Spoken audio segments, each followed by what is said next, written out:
السلام علیکم پیارے پاکستانی، امید آپ جاؤں گے خوش ہوں گے، خوش رہنے کی کوشش کر رہے ہوں گے، یا یہ کہہ لوں کہ اپنے ضمیر کو مار کے زندہ رہ رہے ہوں گے، یا زندہ رہنے کی کوشش کر رہے ہوں گے۔ جس طرح کے حالات ہیں، لڑ تو سکتے نہیں ہیں، غلام کو میں تو کبھی نہیں لڑی، نہ لڑ سکتی ہیں نہ لڑی ہیں۔ جو ہو رہا ہے پاکستان میں، اب جن پہ تکیہ تھا وہ بھی پتے ہوا دے گئے ہیں، اب تو کھل کھلا کے سارا کچھ ایسے جو وقت گزر رہا ہے، سب غدار، سب منافق، سب موقع پرست اور مطلب پرست سامنے نظر آنے شروع ہو گئے ہیں۔ ایک جو وہ مجاہد اندر بیٹھا ہوا ہے، وہ بیچارہ وہاں پہ اللہ کے آسرے پہ بیٹھا ہوا ہے، واقعی اس سے تو کسی کا کوئی آسرا نہیں، اب تو صاف نظر آنا شروع ہو گیا ہے۔ جس قوم کو جگانے کے لیے، جس کے لیے وہ محسن بن کے ہے، جس کے لیے وہ قربانیاں دے رہا ہے، اس کا تو کوئی چکر نہیں جائے گا، بلکہ جو برائے نام اس کے ساتھ تھے، جو اس کا نام لے کے ہر جگہ پہ ووٹ لے رہے ہیں، ہر جگہ پہ بیٹھے ہوئے ہیں، اپنی عیاشیاں کر رہے ہیں، آسائشیں آسانیاں حاصل کر رہے ہیں، ان کو کوئی انٹرسٹ نہیں ہے۔ وہ نہ کبھی عدالتوں میں پیش ہوئے ہیں، نہ کسی قسم کی کوشش کر رہے ہیں، بلکہ جب میں نے سنا تھا اس وقت میرا بھی یہ پہلے سے اندازہ تھا کہ شاید یہ ان کی خواہش کے مطابق یہ اداروں نے اسے بند کر کے اندر رکھا ہوا ہے کہ وہ باہر رہے گا تو کوئی نہ کوئی ٹینشن چلتی رہے گی، اسے اندر بند رکھو، بلکہ ملکات بھی بند کروا دیتے ہیں جب انہوں نے اپنی مرضی کے کوئی کام کرنے ہوتے ہیں۔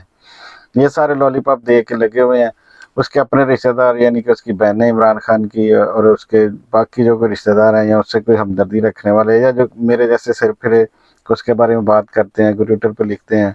عام لوگ، بس کمزور لوگ ڈر کے چھپ کے، اب تو سوشل میڈیا پہ بھی کھل کے نہیں بات کر رہے ہیں، ہو رہا ہے، پتہ چل رہا ہے کس قسم کی بزدل اور کمزور قوم سے اس کا واسطہ ہے، اس کا تعلق ہے۔ لیکن وہ لوگ جو اپنے آپ کو بڑا بہادر اور بڑا طاقتور اور بڑا بتاتے تھے اور کہتے تھے کہ ہمارے ابا اجداد اس طرح کے ہیں، میرے کہنے کا مراد یہ ہے وہ قوم، پٹھان قوم یا بلوچی قوم، سارے اب پتہ ہو گیا، سارے متدی چاک اگر بہ گئے۔ اب یہ کے پی میں جو ہو رہا ہے، جو کیا ہے انہوں نے، علیمہ خان نے رو کے یہ کہا کہ یہ جو ہے نا اسے ایک قسم کا نکال دیا گیا سارے سسٹم سے، اسے سب بھول گئے، بلا دیا گیا، وہاں پہ نہ کوئی آتا ہے نہ جاتا ہے۔ اب ابھی ہم نے ایک چھوٹا سا وار تھیٹر دیکھا اسرائیل اور ایران کا۔ یہ بات ٹھیک ہے کہ اسرائیل نے پورے اپنے ایجنٹوں کے ذریعے ہر طریقے سے پورا ایک جال بچھا کے پوری ایک پلاننگ کے تحت کوشش کی، اور وہ اس پہلے حملے میں وہ جو کامیابی لینا چاہتا تھا وہ لے بھی لی اس نے، لیکن پھر ایک قوم نے بتایا کہ ہم کون سی قوم ہے، ہم نے کیا ماضی میں ہمارا کیا وتیرہ تھا، اب کیا وتیرہ ہے ہمارا، اور ہمیں اپنی قوم کے ساتھ محبت ہے، ہمیں اپنے ملک کے ساتھ محبت ہے، ہم اس کو ڈوبنے نہیں دیں گے۔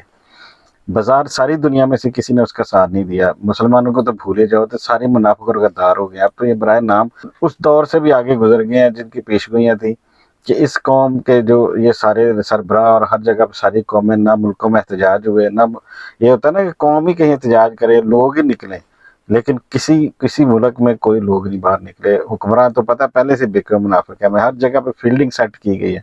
ہر جگہ پہ وہ لوگ بٹھائے گئے ہیں جو باہر کی قوموں کے وفادار ہیں، جو ان سے ڈر کے یا ان کے ایما پہ یا ان کی مرضی کے مطابق ان کو پلانٹ کیا گیا، ہر جگہ پہ سیٹ کیا گیا۔ جیسے پاکستان کی مثال لے لیں، یہ سارے غدار، چیف آف آرمی سٹاف سے لے کے جتنے بھی یہ سارے فوج جتنی کی جتنی ہیں، سارے کے سارے ٹوٹل غدار، پاکستان اور پاکستانی قوم کے غدار، عام لوگوں میں سے سارے کے سارے ڈرا کے ان کو منافق بنا کے رکھا ہوا ہے، صرف پاور میں کہیں بھی بیوروکریسی میں، عدالتوں میں یا پالیٹکس میں، ہر جگہ پہ ان کے وفادار اور غدار بیٹھے ہیں، منافق بیٹھے ہوئے ہیں۔ اس قوم میں اب آپ، ٹھیک ہے میں بول رہا ہوں، بہت سارے اور لوگ بول رہے ہیں، بات کر رہے ہیں، تکلیف ہے ہمیں ایک عام انسان ہونے کے ناطے، عام انسان کی تکلیف ہے، لیکن عام انسان جو ہے وہ بھاگنا پسند کرتا ہے، تو لیکن لڑ کے اپنا حق لینا پسند نہیں کرتا۔ اور ہندوستان اور یہ جس علاقوں سے تعلق ہے اس آدمی کا جو بیچارہ جیل میں بیٹھا ہوا ہے جس کا نام عمران خان ہے، ان علاقوں سے تعلق ہے اس کا پاکستان میں، جہاں پہ صرف بزدل رہ گئے ہیں، جہاں پہ اوپر سے لے کے نیچے تک صرف غدار اور بزدل اور منافقوں کا قبضہ ہے اس ملک پہ۔ عام لوگ جو ہیں وہ تو غلامی کاٹ کاٹ کے ویسے ہی ختم ہو گئے ہوئے ہیں، ان کا تو اب کیا میں ان کی مثال دے سکتا ہوں، ان کے بارے میں کیا کہہ سکتا ہوں۔ وہ تو ان کا تو صرف ایک ہی مقصد ہے، یاد رہ گیا، بس سسک کے مرنا۔ اب وہ کہتے ہیں نہیں ہم لڑکے اور ایک دفعہ جل کے بھسم نہیں ہوں گے، ہم دوسروں کو بتائیں گے نہیں شعلہ پیدا کر کے کہ ہمارے اندر کیا چھپا ہوا ہے، ہمارے اندر بھی ایک آگ ہے، نہیں، ہم سسک کے سہم کے مریں گے اور عبرت کا نشان بنیں گے ہر ایک کے لیے،